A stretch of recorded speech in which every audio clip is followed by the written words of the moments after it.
Griffith University is a Gold Coast institution and continues to grow. Its dynamic urban campus blending seamlessly into the region's world-class attractions.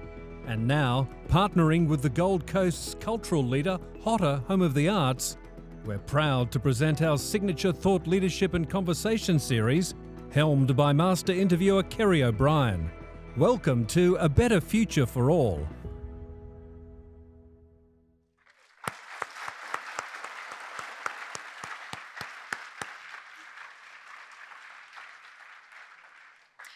Good evening, everybody. I'm Carolyn Evans, the Vice-Chancellor of Griffith University, and Griffith University, along with our partner, HOTA, the Home of the Arts here on the beautiful Gold Coast, is really grateful to welcome all of you here tonight. Can I begin by respectfully acknowledging the traditional custodians of the lands on which we meet tonight, pay my respect to their elders past and present, and to all Aboriginal and Torres Strait Islander people here today. Could I also acknowledge the Honourable Anastasia Palaszczuk MP, Premier of Queensland, Minister for Trade and our special guest tonight, the Chancellor of Griffith University, Mr Henry Smerdon, Megan Scanlon, Minister for the Sciences, Youth and Great Barrier Reef, Councillors of the City of the Gold Coast, Ryan Belden Lumsden, Mark Hamill, Brooke Patterson, Darren Taylor and Pauline Young, Professor Emeritus Ned Pankhurst, Chair of the Board of Directors at HOTA, Ms Karina Gerke, CEO of HOTA, and of course our Mr Kerry O'Brien, the host of the Better Future for All series. It's a great pleasure to welcome you to the 7th in the Better Future for All series of conversations and the first for 2021. It's being held here at the Home of the Arts, and this is the first time we've been able to have a large audience, so it's delightful to see you all here tonight. Our aim in this series is to bring together outstanding thinkers and leaders and entice them over a long-form interview to share their insights in complex and thoughtful ways about the future. We are very privileged tonight to be hearing directly from the Queensland Premier, the Honourable Anastasia Palaszczuk, less than 3 months following her party's historic third electoral victory. In conversation with Ms Palaszczuk this evening is Kerry O'Brien, one of Australia's foremost journalists, commentators and writers. For those of you who've been following the series, you'll know the skill and the experience that he has brought to these interviews. This is a timely conversation as we look to emerge from the COVID-19 pandemic. Queensland's done well to minimise the health impacts of the virus, and with a vaccine on the way, I know for many of us there's a desire to understand what our pathway back to whatever normal will look like is, especially for those in hard-hit sectors of the economy, and I know many of us on the Gold Coast are included in that.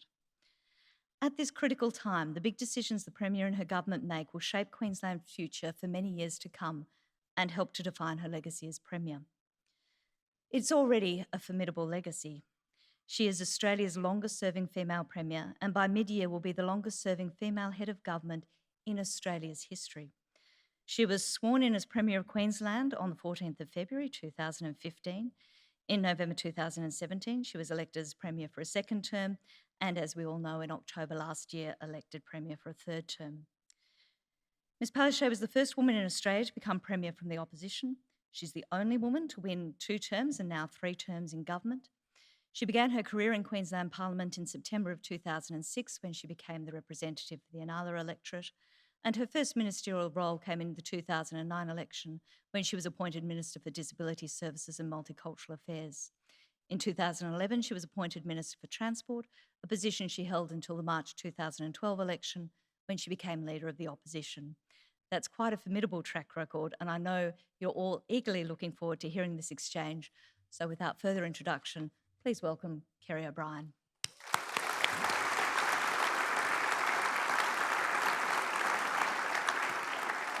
Thanks, Carolyn. And Anastasia Palaszczuk, thank you very much for making the time for this conversation. An hour is generous, and it'll go quickly. I'm keen to explore what you're going to do with the unique opportunity that you have in this term of government, Queensland's first fixed 4-year term, with a working majority and no upper house to get in the way. Excellent. I thought you might say that. But since the pandemic continues to dominate all else, I think we need to start there.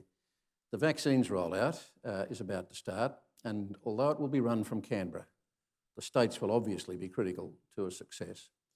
I assume that you and all the other premiers have been kept fully briefed. What outcome are you expecting for Queensland in terms of the effectiveness of the rollout? Well, we've started off with a very tough question already, Kerry, and I think the rollout of the vaccine is really important. It's something that we're all very much looking forward to, and I'm going to be encouraging everyone to get the vaccine as well. If Dr. Young said to me it's safe to get it, I'm going to be getting it, and I think everyone else should as well. And we have to do it. We're in extraordinary times, and if we want to get to some sort of back to how life was, it's absolutely crucial. So later this month, the Pfizer vaccine will come, and then that'll be followed by AstraZeneca. And of course, the key here is distribution. How do we get it out to so many places across Queensland, which is so decentralised? It's going to be very complex. All the details are being worked through at the moment. Professor Murphy has actually asked us to send someone from each state and territory and embed themselves in Canberra so we can be confident that the vaccine rollout will be done according to schedule. But of course, it's up to the federal government to get the supply. What we don't know is what's going to happen in the future. And I just read a study the other day about what's happening over in Boston and the Harvard Medical School, where they're seeing this virus mutate. And as it mutates, it's actually avoiding the antibodies that are produced in the body. So this is very complex. It's changing all the time. So I think it's really important that we get vaccinated as quickly as possible to stop the virus from mutating. So obviously the end goal is herd immunity. The end goal is a point where only a small percentage of the population is still vulnerable. Do you think we can get there this year? I do, in terms of the rollout of the vaccine, but then we're going to have to see how that goes. We're seeing some good evidence initially out of the UK that it's starting to see the trend of the virus. We are hearing it's effective against the UK strain. We need more evidence in about the South American strain and the South African strain. Yeah. These that's are just unknowns, now. and that's just the strains now. And I think we sort of got to understand COVID in its original form early on over the last 12 months.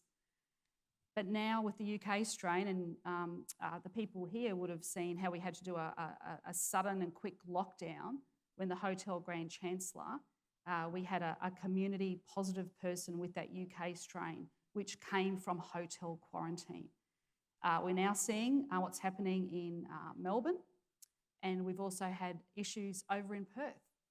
This is the unknown. So we all have to work together. We all have to be united as a country, but we have to deal with these issues quickly, because if this strain is 70% more contagious, we need to act quickly, because the quarantine is our last line of defence. Well, I was watching the health experts at the press club a couple of days ago, and one of them was talking about the need, if we're going to actually get this vaccine on the schedule, it's going to be something like 160 to 190,000 vaccinations a week nationally. And for Queensland, on my rough maths, and I'm not sure how many children v adults there are in Queensland, but you're probably talking 15 to 20,000 people a week. Can you do that?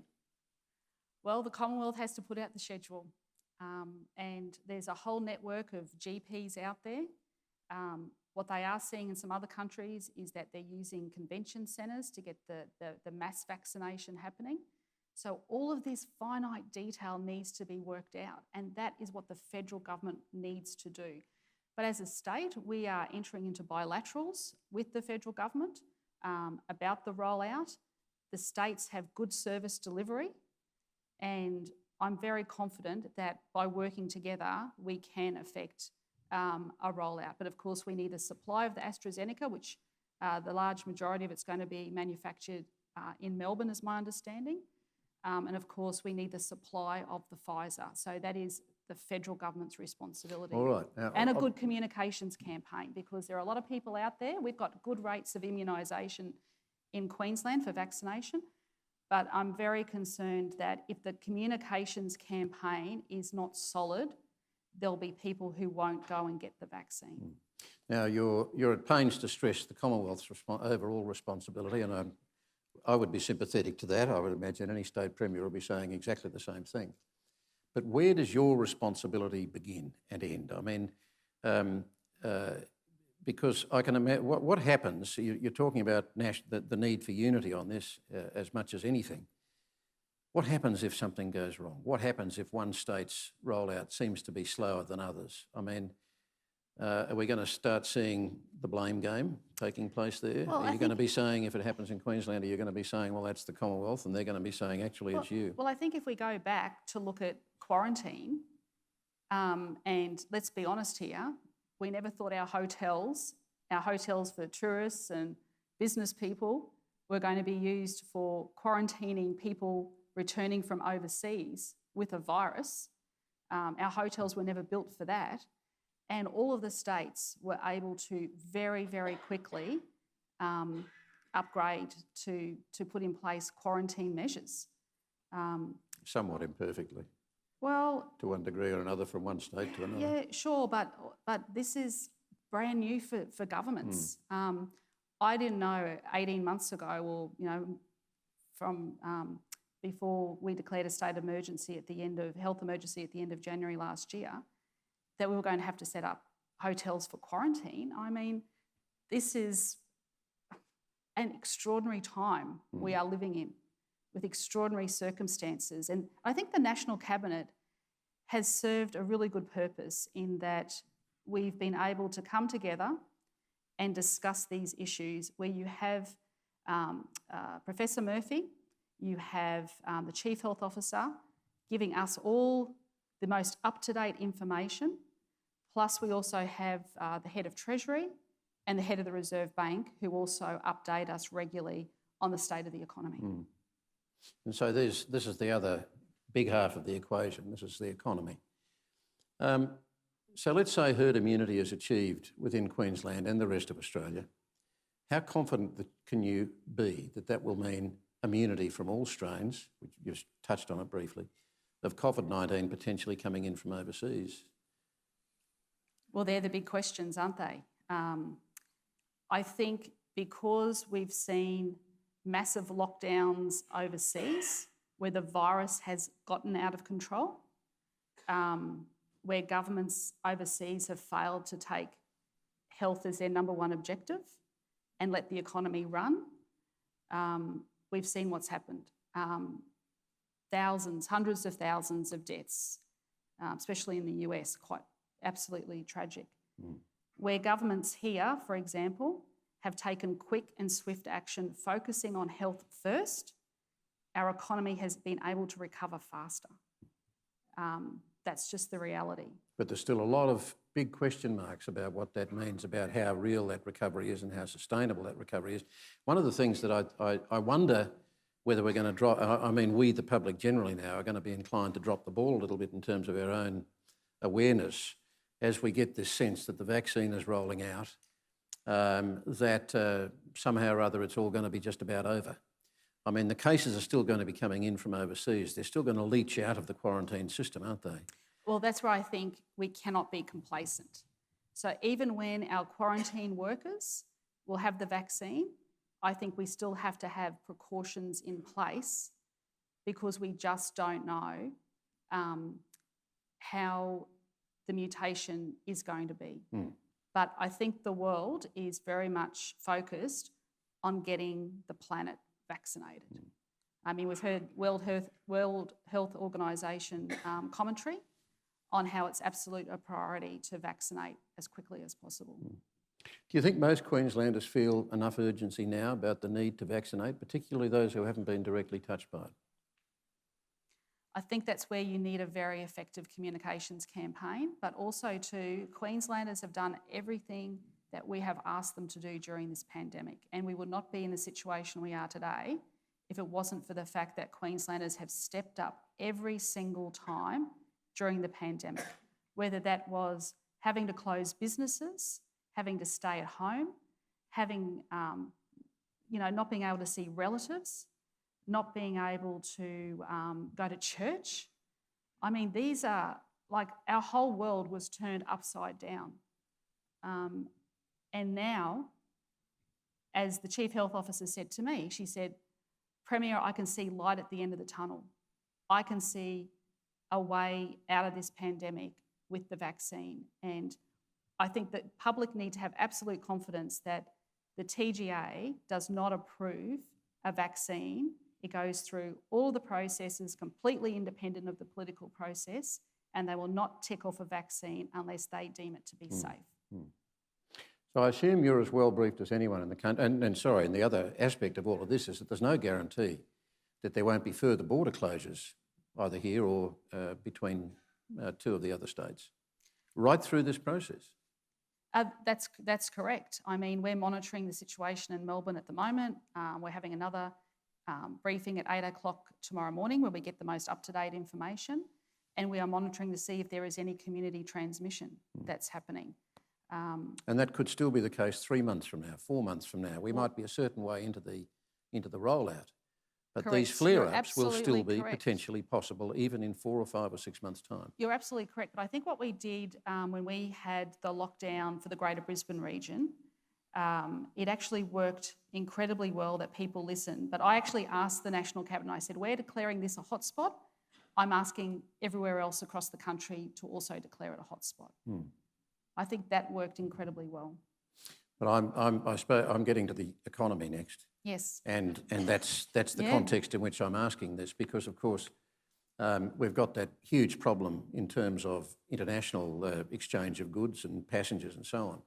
But the domestic economy has also been severely disrupted, and your tourism industry in Queensland is a classic case in point. The tourism industry has absolutely been impacted. So there's still going to be no certainty for any of these big industries, big businesses, small businesses, right through Australia and right through Queensland. That's correct, but can I give you some other examples? The fact that we've been able to contain the virus, where we have basically no community transmission in Queensland.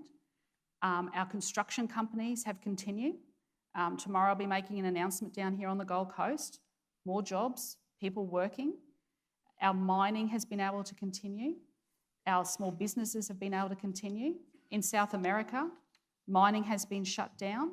In the UK, businesses have been shut down. In Europe, tourism has been shut down. So they're the economies that are suffering far greater than Australia, where we've been able to contain that virus. However, the international borders remain closed for tourists, and that is having a big impact on the Gold Coast here. It's having a big impact in Cairns. I was up in Cairns speaking with tourism operators just recently, and in the Whitsunday Mackay region. And I've actually asked the Prime Minister to extend JobKeeper past the end of March, or have targeted assistance for those industries that are still going to feel the impacts of having international borders shut. And I absolutely support having the international borders shut, but we need to recognise that some people's businesses are impacted because of that. And what's your sense of the likely response to that? Well, that'll be a no. But I think there will be some movement in terms of, I heard one of the federal ministers say they are looking at some targeted support, and we are also looking at what we can do as a government a little bit more to encourage tourism to certain destinations. So they'll have to be looking for targets, because it's going to be an election year, federally. Well, yes, well, the Prime Minister has been very nice recently, so you might be right there, Kerry. So, but through all of this, I mean, we are still a long way from opening the borders to other countries, either for people or for produce. So that is still a massive impediment to the return to a healthy economy for Australia. So, given all of the kind of the intelligence that you've got, the economic intelligence as well as health, what is a reasonable expectation of when you might look ahead, and when Australian business might look ahead to our international borders opening? Is that herd immunity a possibility, serious possibility, that you are countenancing before the end of this year? Well, international borders is federal, so... But you've got a big stake in it. Yeah, I do have a big stake in it. But until we see countries that have vaccination that is widely accepted, and until we have more evidence about these other strains, I think the world is going to be still quite an uncertain place for the foreseeable future. In terms of a reasonably free flow of imports coming into Australia, quite apart from the flow of people? Well, even that, I mean, we are monitoring and we do testing of our maritime workers coming in and out. We had issues where people were testing positive to COVID who've been on small yachts coming in. These are all issues. Like, you've got your Pacific Islands where you could say some of them are like your green zones at the moment where there's no COVID, but you still have shipping going into those ports. You still have people sailing around. I mean, it's very, very complex. But I hopefully with the vaccine rollout and as it moves through other countries and we get more and more evidence, well, then there may be more confidence that we can actually deal with certain countries. But I think that's an issue that the federal government needs to look at in the first place. And I'm not wanting to sound like the eternal Jeremiah through this conversation, but we are a long way from out of the woods economically. We are, and I absolutely agree with that. And that's why governments have put in huge stimulus packages. We put in $11 billion. We're targeting $11 billion. We're targeting specific industries as well. And I think you're seeing a whole lot of infrastructure investment that's happening across Australia, the likes of which, we've never seen in our lifetime. So let's jump ahead to this moment when we're back into the beginnings of a relatively smoothly running economy. I suspect a lot of people have forgotten that the national economy was close to recession anyway before the pandemic struck. And at the heart of that struggling national growth was stagnating wages. Something even that fundamentally conservative institution, the Reserve Bank, tries to keep reminding us about today, and they have been doing for 2 years. On top of that, no one knows what the impact will be when the federal government turns off the JobKeeper tap. Then there's the mountain of debt and deficit that will put pressure on governments to keep spending tight. So how does Queensland plan its way out of it with all of these impediments and the stagnating wages, for instance, is embedded in our system? No one's really quite sure why it is like that. But workers' wages simply are not growing and haven't been growing for about 4 or 5 years. Yeah, I think they're all very important issues. And if I can put it in this context, so before COVID hit, since my government was elected, I think we had grown around 250,000 jobs. So we were getting to be in a really good position. International tourism was coming in, international students, the economy, our resources sector was booming, our exports were record high. We'd grown it from 40 billion to nearly 80 billion. And then COVID struck and 200,000 jobs were lost. Well, now we've grown back those jobs. We're now at 272,000 jobs, but we still recognise that there are industries that are hurting. So what does government do? Well, you need big stimulus. You need investment in job-generating infrastructure, which is what we're absolutely looking at with a $50 billion pipeline across the state. We have the most decentralised state. I need to make sure we've got hospitals and schools, so we need to continue to grow. But I think there is a huge appetite that Queensland can come out of this quite strong because it's a safe place to invest because of our COVID response. But also too, what we're seeing, Kerry, is we're seeing, net migration to Queensland from other states. So I think And you think that'll keep coming? I think it will. Well, why wouldn't it? I mean, you only have to look around the Gold Coast. I mean, just driving into Broadbeach today, all of the cranes on the horizon.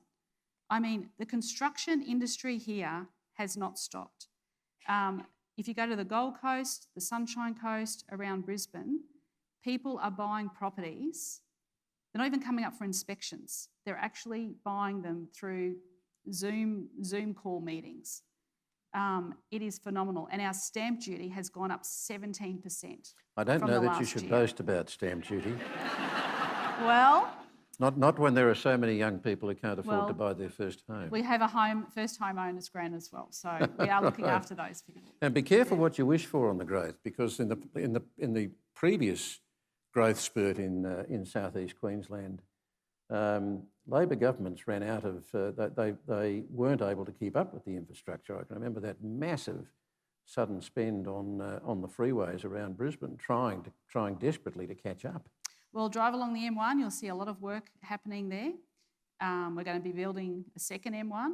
Go up the Bruce Highway, you'll see a lot of construction happening all the way. And schools to and Cairns. hospitals and all the sewerage and all the other Yep, things that we've go with got- it at a yeah. time when, as we come out of this, you're going to have to start worrying about your budgets again. And while you talk about the need for great stimulus, there are going to be those worry warts looking over your shoulder at the same time saying, look at the size of your deficit, look at the size of debt. Well, we also have the Governor of the Reserve Bank and the Head of Treasury saying now is the time to borrow, to invest in infrastructure. Record low interest rates, now is the time to do it. And that is the message that they are sending to every state premier and territory minister. So what is going to turbocharge your growth? And you need to start that turbocharge process soon, don't you, rather than waiting for the herd immunity thing to happen and not knowing exactly to the extent to which Scott Morrison is going to keep that federal money flowing. What is going to turbocharge your economy? What is it that's going to put the floor, and is it really just going to be public spending on infrastructure? It's not just public infrastructure. I think Queensland is going to be really appealing to investors from around the world. A, it's a safe place to invest. And B, people can actually work in this economy. People are not working in parts of the Northern Hemisphere at the moment. So I think you're going to see a lot more investment attraction coming here to Queensland. But also too, you only have to look at what's happening around the world at the moment, and a huge interest in hydrogen. And I honestly believe that Queensland is at the forefront of being able to capitalise on a multi-billion-dollar hydrogen industry, which is what the economies of Japan and South Korea are hungry for. Well, I'll come back to that because I'm extremely interested to hear something more solid about that. So I want to come to leadership now. What was the most difficult test of your leadership through the pandemic thus far? Well, there were a few. I think that probably everybody attacking me, yelling at me, demanding that I do something that I knew was not the right thing to do, and I stood my ground. Was this about keeping your border open or not? It was about keeping our border closed, and at a time when everyone was demanding it to be open, we could have had what Victoria experienced in terms of a second wave. Now, I'm genuinely not being cynical here, but I do know that you can't separate politics from policy, and that doesn't mean that when you're making it doesn't mean that you're not always looking for the right decision to make. But you could not have separated the politics from the policy in this last year because it was an election year. And now, you and I both understand, and you're so steeped in the politics of this place that you would have understood the nature of Queenslanders' dislike of being told what to do or bossed around from the south. And I'm sure that your gut instinct would have been that even if it was the right thing to do, it was also going to be the thing that was your pathway to an election victory where otherwise you were facing defeat. I reject that because I honestly, to me, since the very day that we deemed to have a state of health emergency in Queensland, we were the first state to do that, it was always about keeping Queenslanders safe. Now, I have parents in my 70s, and at the time my grandmother was alive as well, and she was in a nursing home. And of course, the nursing homes was deemed as some of the most vulnerable. And tragically, she passed away middle of last year. And no one wants their family to suffer. And I have always prided myself in listening to expert advice. So when we have droughts or floods or fires, I've always listened to the experts. And Dr. Young is perhaps the most seasoned Chief Health Officer in this country. She was around when the SARS pandemic was first started as well. And I will always listen to her advice. And that was her advice. Now, I don't imagine... And her advice was correct, Yeah. because we saw what happened in Victoria. But once you had decided to plot that path, and again, I'm not trying to reduce the achievements, but once you had decided to plot that path, that made the process relatively easy, didn't it? Because Well- if you're saying, I'm going to listen to the advice from this person Well, and the Kerry, people behind there her... were many in my own party that didn't agree with me. How bad was that? I'm going to say bad. Well, how I'm just saying, strong was that? It wasn't just one side of politics.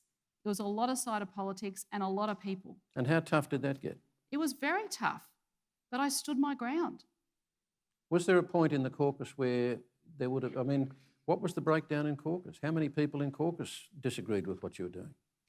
Oh, I'm not saying that there was verbal disagreements, but I know that there were people who, in the party, in the bureaucracy, right across the board, that were concerned with the stand I was taking and the impact that was having on industries. So when you're up against all that pressure from not just outside but from within, and you stand your ground and you get through it, at the end of the day, I'm very proud of where we are. And just in terms of that internal battle in you, I guess, and trying to work out on your own mind which voices ultimately to listen to and be influenced most by, what was the point where you actually breathed a sigh of relief and relaxed and thought, I've got it right, I've gone the right way here? I haven't relaxed yet. But you do feel that you've gone the right way. Every single day. Well, look, we're all here tonight. Yeah. We're all sitting here tonight in a nearly packed auditorium. You've been able to come up from Yes, you allowed northern me New to do South that. Wales. Yeah. There was a point where I wondered whether you'd let me across the border, but... But honestly, you know, I think Queenslanders value their health, their family, having a job, and lifestyle. And we have all of that happening at the moment in our state.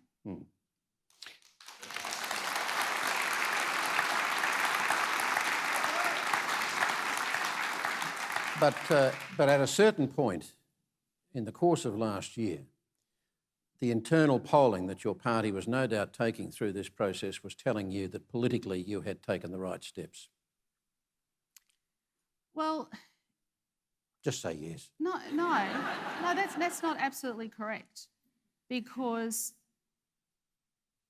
I can actually talk to people, and I travel a lot across Queensland, and I listen. I think I pride myself on that, and people were coming up to me saying to me, "Thank you for keeping us safe."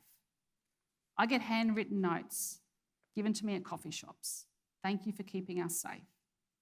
Emails, personally handwritten, made cards. You know, I think the public understand how important this is during a global pandemic. And for once, you reached across a political divide, didn't you, in terms of when it suddenly showed up on election night that you were taking votes from One Nation, for heaven's sake. What was that about? What was that about? That was older people who had become traditional One Nation voters saying thank you for keeping us safe because we feel vulnerable. That was pretty much it, wasn't it? But not only that, there were Liberal voters who have never voted Labor in their life, and they voted Labor for the very first time because we kept them safe. And were they people of a certain age too? Were they people who were vulnerable? Across the board. Yeah. Across the board. So the bottom line is that you have garnered a great deal of political capital as a result of that leadership and the perceptions of that leadership through the pandemic. So what does a good leader do with that political capital, with the numbers, in a one-house parliament and 4 years of guaranteed government? What do you do with that? What advantage are you going to take of that? Let's just put the economy to one side. Yep. The That's rest the of biggest your challenge agenda. at the moment. The Yep. rest of your agenda. Yep. Yep. What are you going to do that you can walk away with at the end of the 4 years, regardless of how the rest of the state reads it, and feel good about yourself? Well, I think over the 4 years, we need to get as much through the pandemic as we possibly can. I don't have a crystal ball. I can't sit here and tell you all what's going to happen in 2 or 3 or 4 years' time. We have to just plan to the best of our capability. I'd like to see a more equal Queensland. I'll give you this one example. This is something I looked at the other day, and I'll just make some comments on it. So I was standing the other day at a press conference. There was myself, the Health Minister, the Police Commissioner, and we're all standing there, and I looked around and I thought to myself, it's all women. And then I said to someone in my office, I said, did you realise that press conference? I never thought I'd see the day where all the 4 people speaking at the press conference were women. And he said, I didn't even notice. Because it's become normal.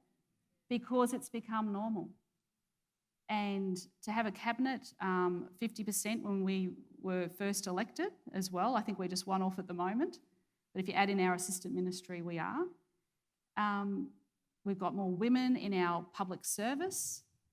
And I think that sends a message that if you want to talk about equality, you've got to practice it. And I tell every young girl, including my nieces, be strong, be confident, have opportunity. Now, that's something that's happening.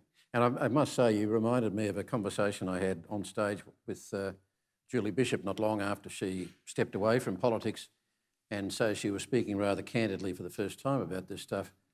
And she described how invisible and unheard she felt like in the cabinet room of the ministries that she served in. But that's not in my cabinet. Yes. In my cabinet, everyone is equal. Everyone gets a say. Now, this might or might not be a hard It one should to be pin everywhere down. else. It should be in our, we're doing that, we've got 50% on our government boards, but it should become the norm everywhere. It's reflective of society. What Would it be difference- lovely if that was in the federal parliament? What difference does it Federal make? cabinet. What difference does it make, do you think, in terms of the quality of the outcomes? Oh, much better outcomes. Much better. But do you Yes, but tell me... Very much across the detail as well, But Kerry. tell me how you identify what that is. What is the quality of outcome that is different or better now as a result of there being more women with input to the process? And what is it? Are you able to pinpoint something that women bring to the table that men may be less inclined to or less able to? Well, if we're talking about equality, it's about having all voices around the table. We also have our first Indigenous minister, Leanne Enoch, who sits around that table. I like to see more people from a multicultural background sitting around that table. You've got to have diversity and you've got to have those voices there, otherwise the voices are unheard. Now, I go back to when I first joined COAG, I was the only woman.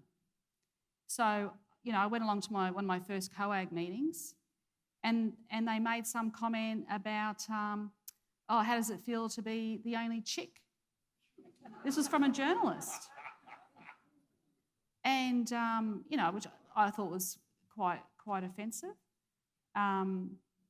You've also, I know that in the past you've expressed concern or observed rather pungently about the capacity of the media or the tendency in the media to report female politicians differently to male. And I think one example you gave is how if male politicians are attending a meeting, it's an important conference or it's a summit, women have dates. Women politicians have dates. Well, I'll give you a good example. So Tony Abbott had a catch up with Alan Jones. It was a powerful meeting. A powerful meeting. Powerful meeting. I caught up with Alan Jones and we were on a date. That's how the media portrayed it. Now, everyone knows that's not possible.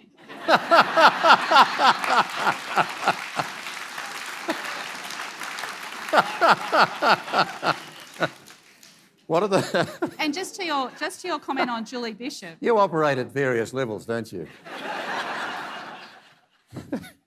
Just on Julie Bishop. Julie Bishop left office and I got along very well with Julie. I met her a couple of times and we had good conversations. And, you know, she was a very effective Foreign Affairs Minister. And when she left, they talked about her shoes. Disgusting. And after that, I made a comment at an International Women's Day breakfast and I said, it's not the shoes you stand in, it's what you stand for. But what does that say? What does that say about how far we have come as a society 50 years after the modern renaissance of feminism? 50 years after the 70s feminist revolution, you're still talking about that kind of stuff. Well, that was the media commentating on that. But I think when you have more women involved in the political process, it actually changes the conversation. And when you were saying before, what are the outcomes of that? Well, you get much better outcomes because women are involved in all different aspects of society and life, and they bring that to the table, and they bring it with gusto as well. All of the men who are on our cabinet table, sit there on our cabinet table as well, they're good men, and they want great outcomes as well. And you have robust conversations, and at the end of that day, end of that meeting, we come out absolutely united in what we want to do for the people of this state. You never see the sexist card around that table? No, I might have seen it in the past. I thought you were going to say I might have seen it in the party room. No, in the past. But I can remember clearly when I was a younger person going to a meeting once and I was asked to leave a meeting. And I looked around and I thought, why am I being asked to leave this meeting? I was the only woman at that meeting and I was singled out to leave that meeting. How'd you handle that? You had to leave. Made me stronger. Yeah, okay. It never happened again and I got an apology. I'm the one who can see the clock on the stage here, so I'm very conscious of time passing and I want to try and keep it moving along. But what are the hallmarks of good leadership for you? And in terms of, in laying that out, if you can give me a sense of the kinds of other leaders that might have influenced or helped shape your view of what good leadership is. Okay, I think, so going back many years ago, that's a very good question. Going back years ago, I suppose I couldn't see many role models in Australia. So when I went over to the US in '92, I was observing the Clinton campaign and I met Dianne Feinstein, who was running for the Senate. And she did this debate and I thought, oh my goodness, if she can debate like this, perhaps one day I could do that. So you cannot be what you cannot see. So I saw that. Then years later... But what was it about her that caught you? Oh, it was just her boldness, the way she debated, and it was just two people standing on stage equally debating each other. So I learnt from that. Then Bob Hawke, I think, consensus sort of leadership, I really liked that, and I hope I put that into practice. And he was always out with the people, and I try to get out as much as possible and talk to people. Because if you're listening and you're responding, I think that makes you a better leader. And then Wayne Goss, who's no longer with us, I really admired him as a former Queensland Premier for his policy depth and analysis.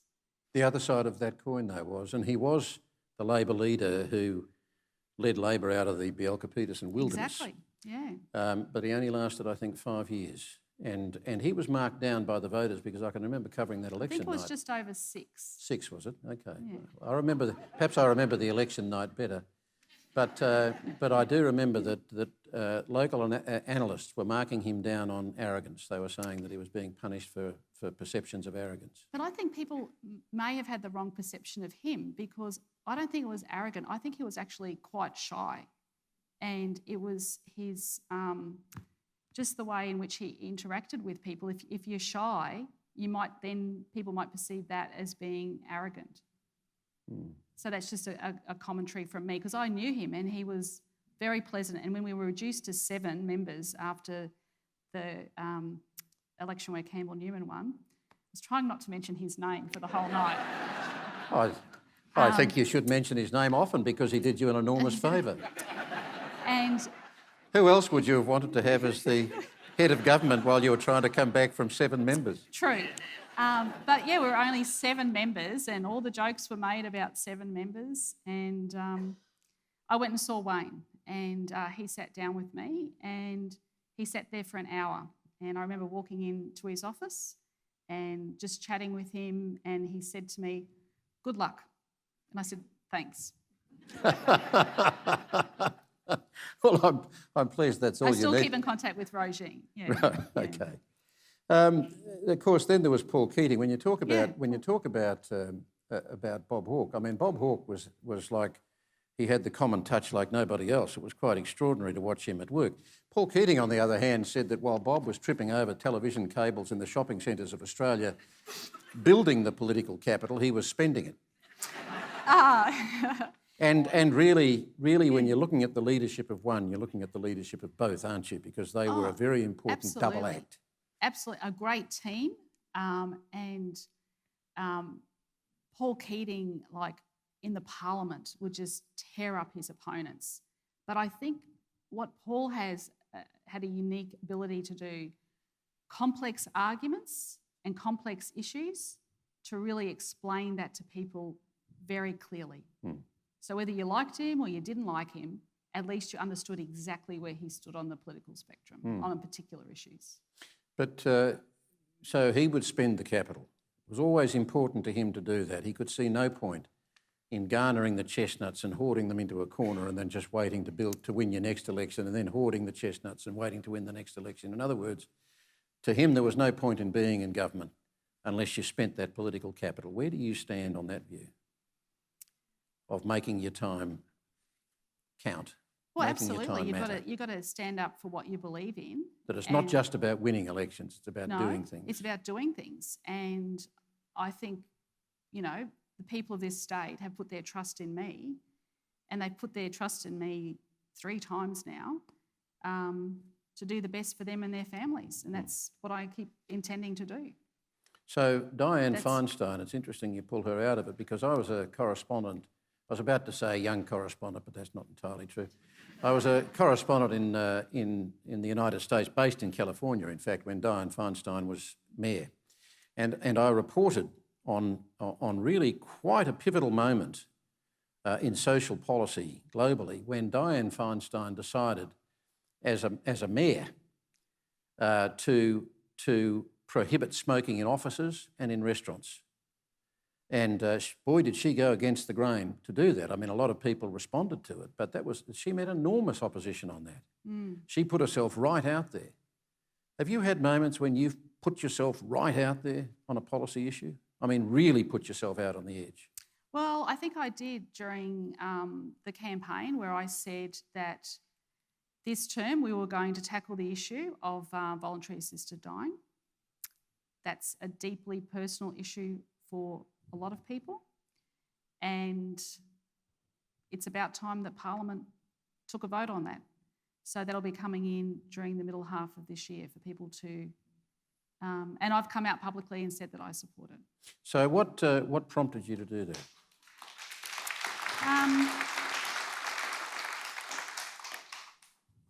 Was there a personal element in this? Yeah, there is. Absolutely.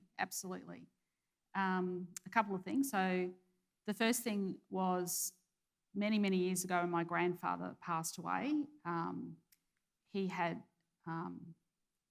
a very sad passing with terminal cancer. And then when my grandmother departed, she was in pain at the end, but not for a long period of time. And I've been thinking about it, and people have been approaching me and talking to me about it as well.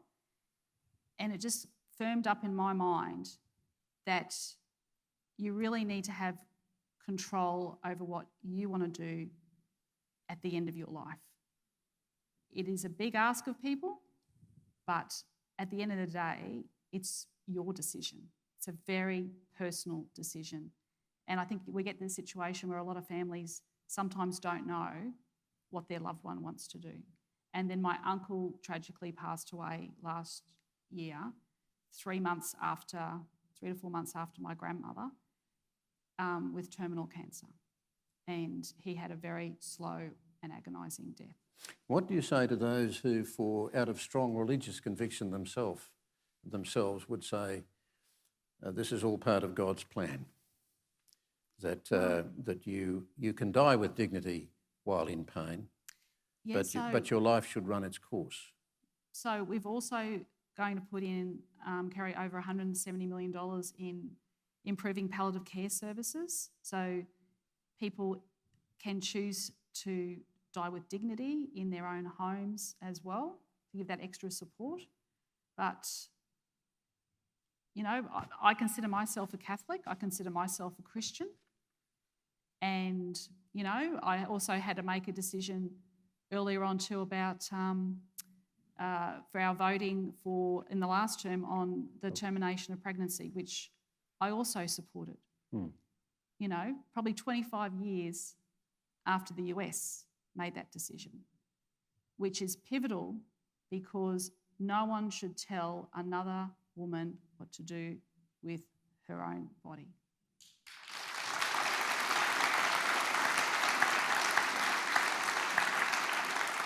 Are you conscious too that such is the feeling around that issue that you would never be able to relax, no legislator would ever be able to relax once having felt that they had won the point and that what you've described is enshrined in law?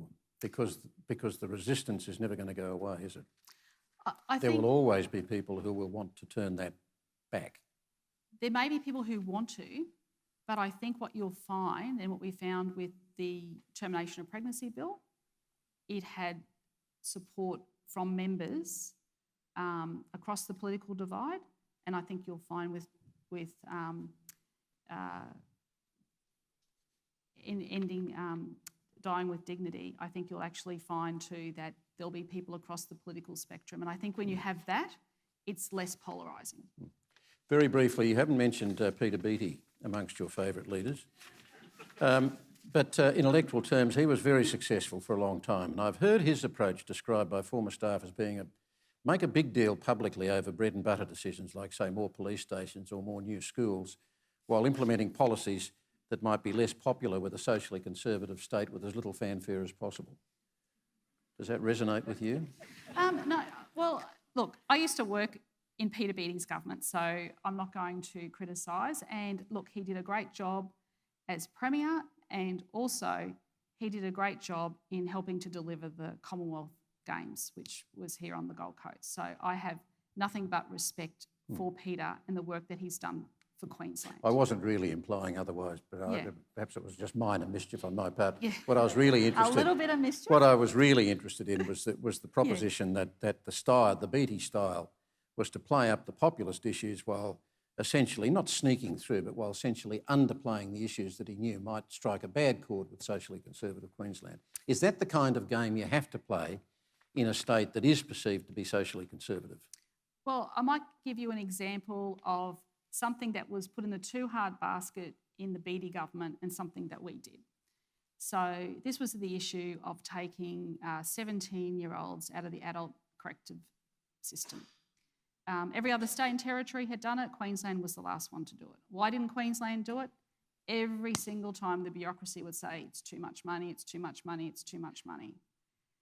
But it was a breach of international human rights. So it took a courageous government to actually make that decision and do it.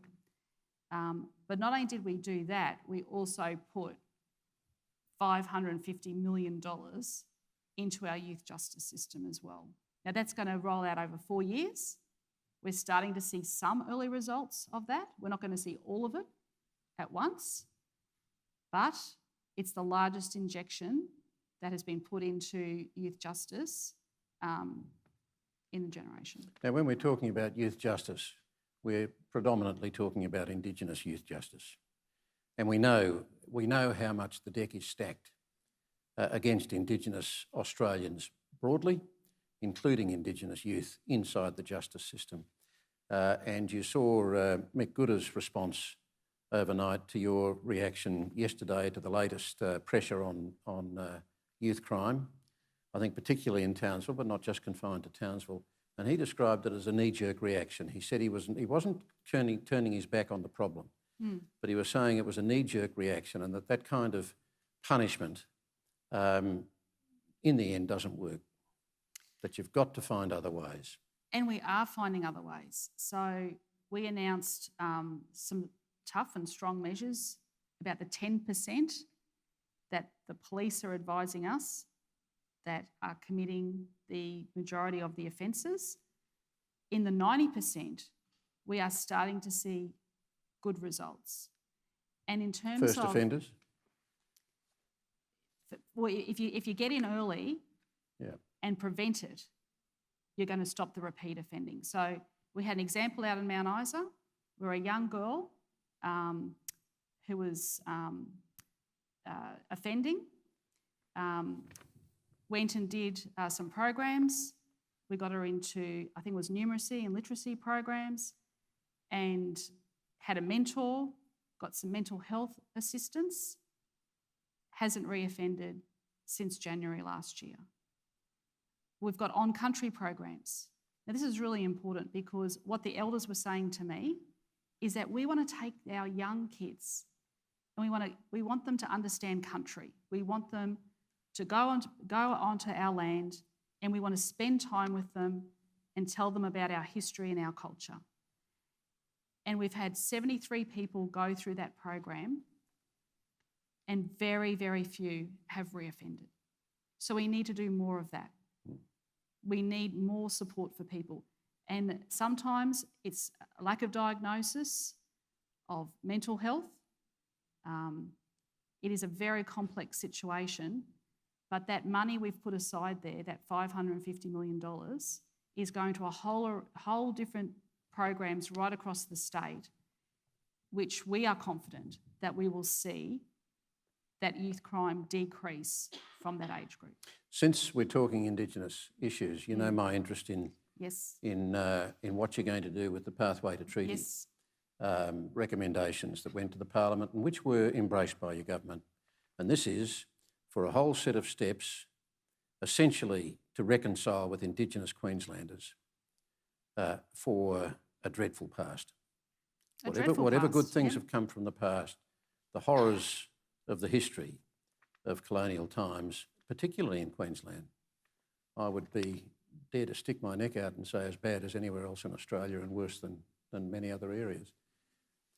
How important a priority is it for you to follow that process, to actually establish an institute, to actually establish a truth-telling process, to establish a genuine pathway, not just to a treaty, but quite possibly treaties? And how importantly do you embrace, or how energetically do you embrace the concept of a voice to a state parliament? Not necessarily enshrined in a constitution here, but a genuine voice to parliament, which is a part of the review process of policy that might affect Indigenous issues. All right. Well, this is something I'm very passionate about, so I'm happy to elaborate a little bit on that. So, first of all, in terms of voices, we have 3 very strong voices in our party and in the government. We've got Leanne Enoch, who is a minister and a very, very good minister. We've got Lance, who's been elected for Bundamba, and we have the first ever Torres Strait Islander person elected to the Queensland Parliament in Cynthia Louis. But let me very quickly interrupt there. These Yeah. people will come and go. What we're talking about is a permanent structure that can't shift, a permanent structure that becomes a big part of the future of Queensland and changes the story. Well, that's a conversation the whole nation needs to have. But all You the can't states in have- the end will be the implementers. but- And this is your opportunity, I would have thought. Well, can we talk about treaty? So in terms of treaty, this is absolutely fundamental. I think we have to acknowledge the past. We have to do truth-telling.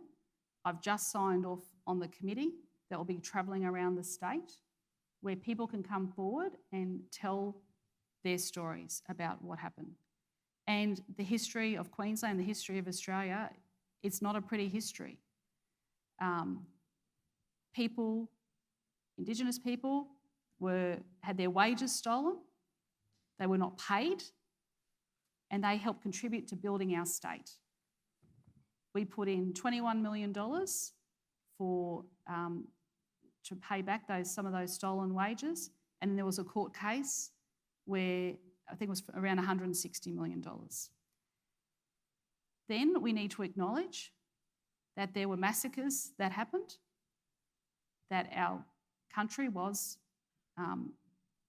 invaded, and I think we need to be a lot stronger in telling that history in our schools.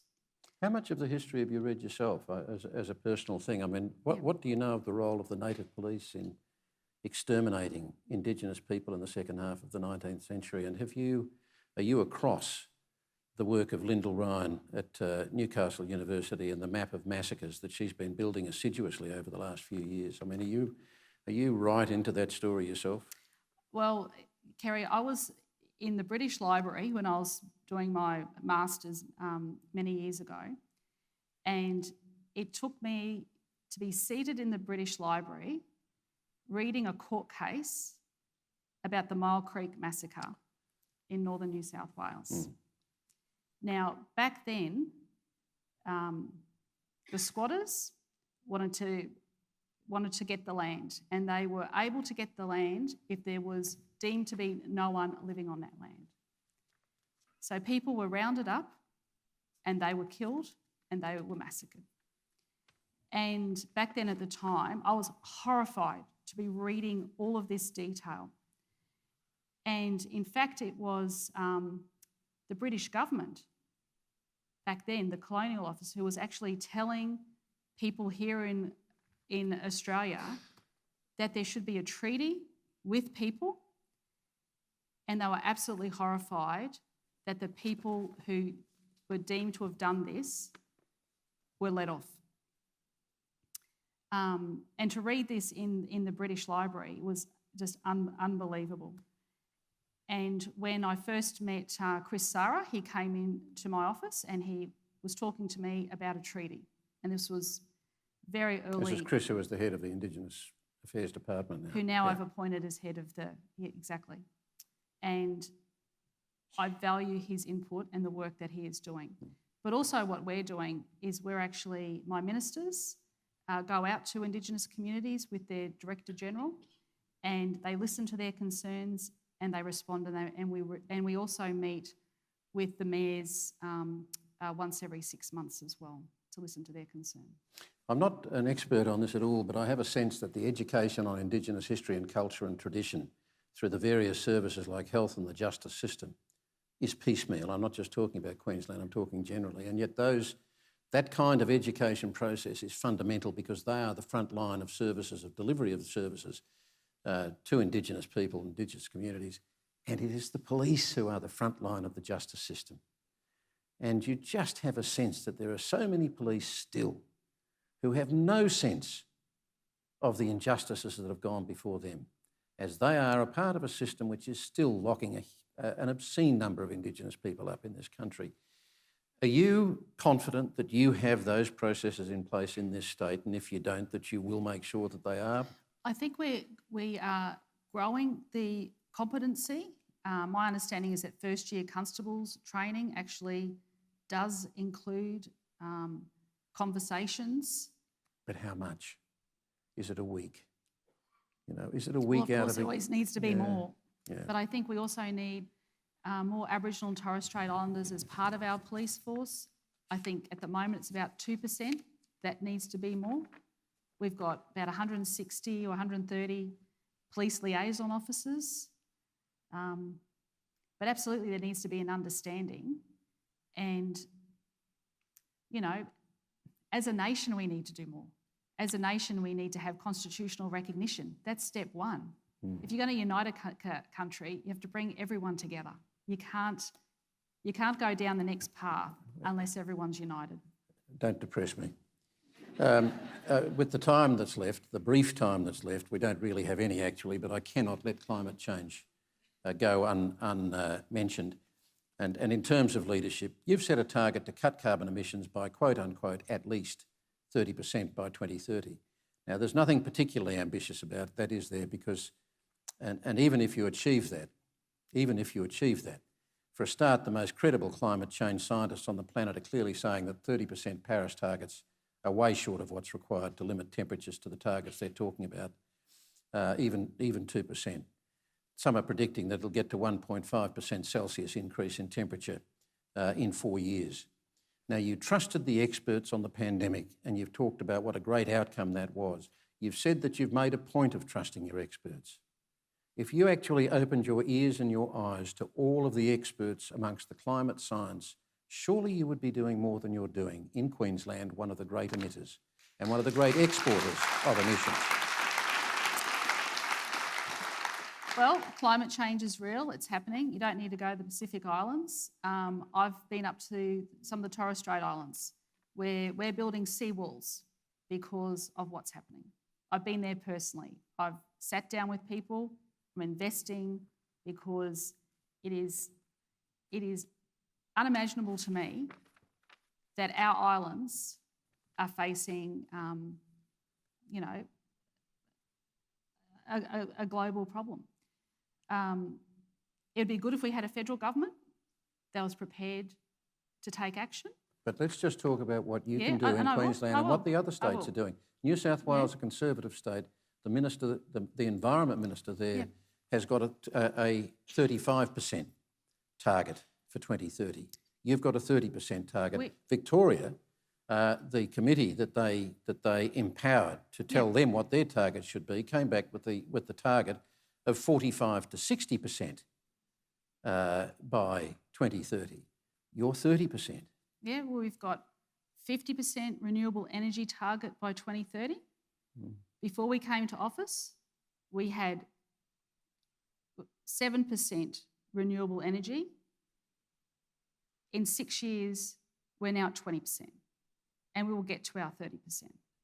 Can you do better, do you think, than 30% cuts in emissions by 2030? Well, we're going to have to do everything we possibly can.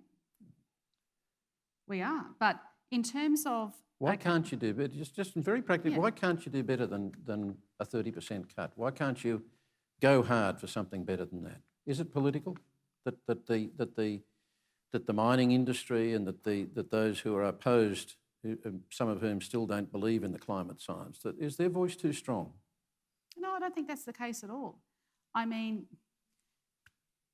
as I said, I think where I started off earlier talking about hydrogen, we know that the world is looking for alternative uses, and hydrogen is clearly a part of that. And Queensland has the opportunity, as the Sunshine State, to export our sunshine to the rest of the world. What's better Billions about of it? I mean, we've got dollars. more sunshine than Victorians, but we're not. It's not like we've got a monopoly on sunshine. Why is that a particular Queensland thing? Why is it a particular Queensland Yeah, thing? why is hydrogen? Why would hydrogen be not exclusively, but why is it more attractive in Queensland than, say, the top half of New South Wales, which would get as much sun as you get in the bottom half of Queensland, I would have thought? Because we're getting investors that are coming here wanting to set up, okay? So While other investors are pulling out in terms of the fossil fuels broadly in Australia, and Queensland is being targeted. okay, so That's the last we time I'll have- interrupt. No, we have coal, we have gas, and we have renewables, right? So we have all three. We have the youngest coal-fired power fleet in the nation.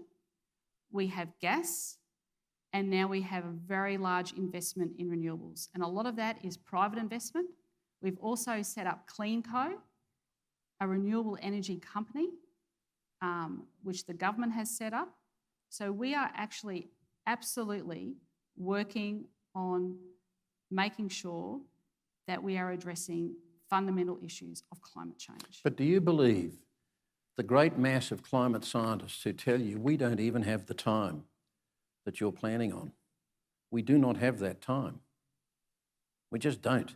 There are those who believe we are going to reach a tipping point beyond which there is no real return. I mean, do you accept that this is a genuine existential threat? Oh, absolutely. Of course I do.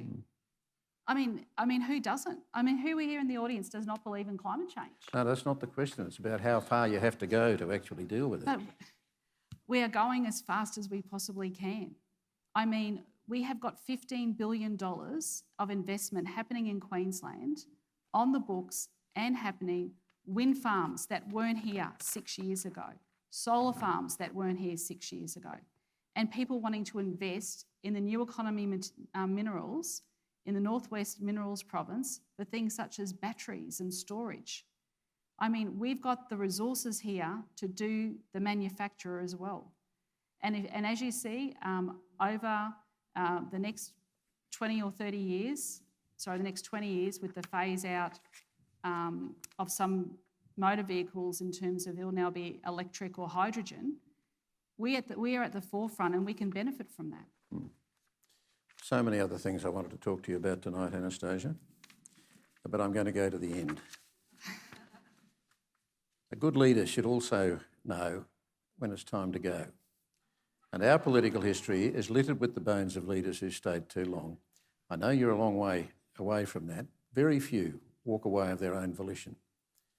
How will you know, ultimately, when it's time to go? We've just had an election, Kerry. I know, but it's an interesting point, isn't it? I mean, it is. Look, you could be here for another 8 or 9 or 10 years. I will be here as long as the people of Queensland want me to be here. Yeah. And I'll know. Mm-hmm. Fair enough. And you'll still be young as leaders go when this term ends. What is the one thing... Well, 50 is the new 30, isn't it? 75. 75 is the new 72. At the end of the day, what's more important? How long you've held on to power or an enduring legacy to leave behind? I think it's about the people, and it's what I can do, and I can only do it to the best of my ability. What you see is what you get. They seem to like it so far. Anastasia Palaszczuk, thank you very much for talking with us. Thank you. Thank you.